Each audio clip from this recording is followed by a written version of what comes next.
m'appelle Nadège Gomila, j'ai 37 ans et je suis la fondatrice de Blumentia.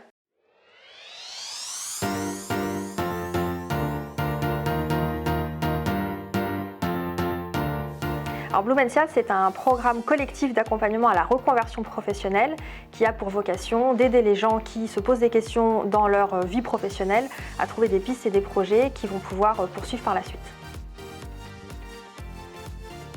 Alors j'ai pas une cible particulière puisque le programme s'adapte à tout le monde. Après c'est vrai que statistiquement parlant, quand je regarde les personnes qui se sont fait accompagner jusqu'à présent par le programme, on est plutôt autour de la quarantaine avec une dizaine d'années d'expérience derrière eux. Alors oui, il y a certains signes avant-coureurs, notamment la perte de motivation, c'est-à-dire que quand on se lève le matin, qu'on a moins envie d'y aller ou qu'on a la boule au ventre, c'est évidemment un signe avant-coureur. Quand on commence à voir aussi des activités qui nous intéressent ou qu'il y a des sujets de prédilection qu'on n'est pas en train de vraiment travailler au sein de son poste, ça peut aussi donner des signes comme quoi il est peut-être temps de passer à autre chose. Alors le programme il est décomposé en 3 phases. Une phase à distance qui dure 3 semaines, qui permet de faire une introspection, de mieux comprendre comment on fonctionne, de quoi on a envie, pourquoi on se retrouve dans cette situation aujourd'hui. Donc ça se fait chez soi, à distance, sur une plateforme personnelle. La particularité du programme, c'est que la 4e semaine, c'est un petit peu le cœur du réacteur du programme, se passe en immersion complète en Dordogne pendant 1 semaine. Donc comme on est en collectif, il y a aussi toute la magie du collectif qui opère à ce moment-là. Le but de cette semaine, c'est de faire émerger les fameuses pistes et projets et les actions qui vont venir en face pour pouvoir venir nourrir et explorer ces pistes. Et ensuite, il va rester 8 semaines d'accompagnement à distance à nouveau pour pouvoir passer à l'action, ou en tout cas aller explorer ces pistes vraiment de façon concrète. Et au cours de tout le programme, on alterne entre des visios collectives et des visios individuelles également, pour un accompagnement plus personnalisé. Depuis janvier, donc depuis ce mois-ci, j'ai lancé une 2e formule qui est du 100% distanciel. C'est toujours du collectif, donc ça permet de profiter aussi de la magie de plusieurs cerveaux qui vont se réunir pour réfléchir. Mais du coup, c'est une formule qui va permettre de suivre le programme à distance chez soi. Donc là, ça va durer 15 semaines. Le programme est vraiment décomposé de la même façon, la phase d'introspection, la phase d'exploration et la phase d'action. Il n'y a pas cette fameuse semaine en immersion, mais par contre, il y a plus de visio collective pour permettre vraiment d'avancer sur ses ambitions. C'est normal d'avoir peur, c'est même sain, c'est-à-dire qu'on a quand même des systèmes d'alarme qui font que la peur nous indique où est-ce qu'il faut faire attention. Est-ce que c'est une peur financière? Est-ce que c'est une peur de légitimité? Une peur de l'échec? Donc évidemment, si on n'a pas peur et qu'on fonce tête baissée sans avoir réfléchi, ça peut mener à des situations un peu problématiques.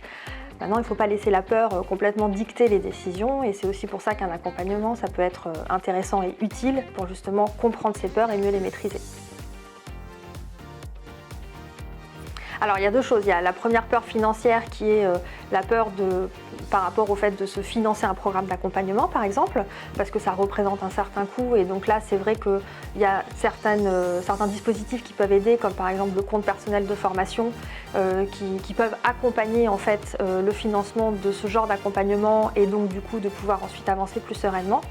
Et puis ensuite, il y a plein d'autres structures qui peuvent accompagner dans un second temps, une fois qu'on a décidé la piste sur laquelle on voulait s'engager, qui peuvent nous permettre également de financer des formations, toujours le compte personnel de formation. Et puis il y a également d'autres dispositifs d'État qui permettent d'accompagner comme Transition Pro, comme Transco, qui sont des dispositifs qui ont pour vocation d'alléger, on va dire, la charge financière au moment de la reconversion. Alors ça dépend ce qu'on veut faire. C'est-à-dire que moi je vois un avantage majeur à se reconvertir en Dordogne. Je l'ai fait déjà, donc évidemment moi j'en suis très contente et j'habitais à l'étranger avant.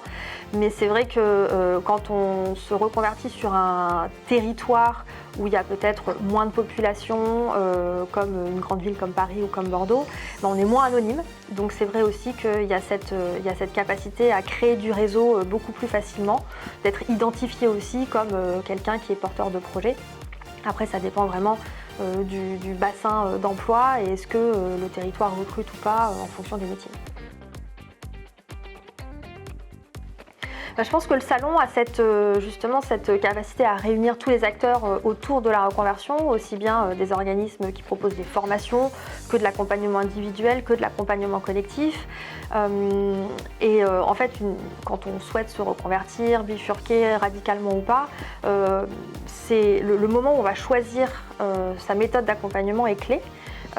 Parce que les résultats seront d'autant plus efficaces qu'on se sent vraiment en pleine confiance avec la personne ou l'organisme qu'on aura choisi. Donc là, ça permet de retrouver dans un même lieu tous les acteurs pour pouvoir ensuite se faire une idée de ce qui va le mieux nous correspondre. Venez au salon.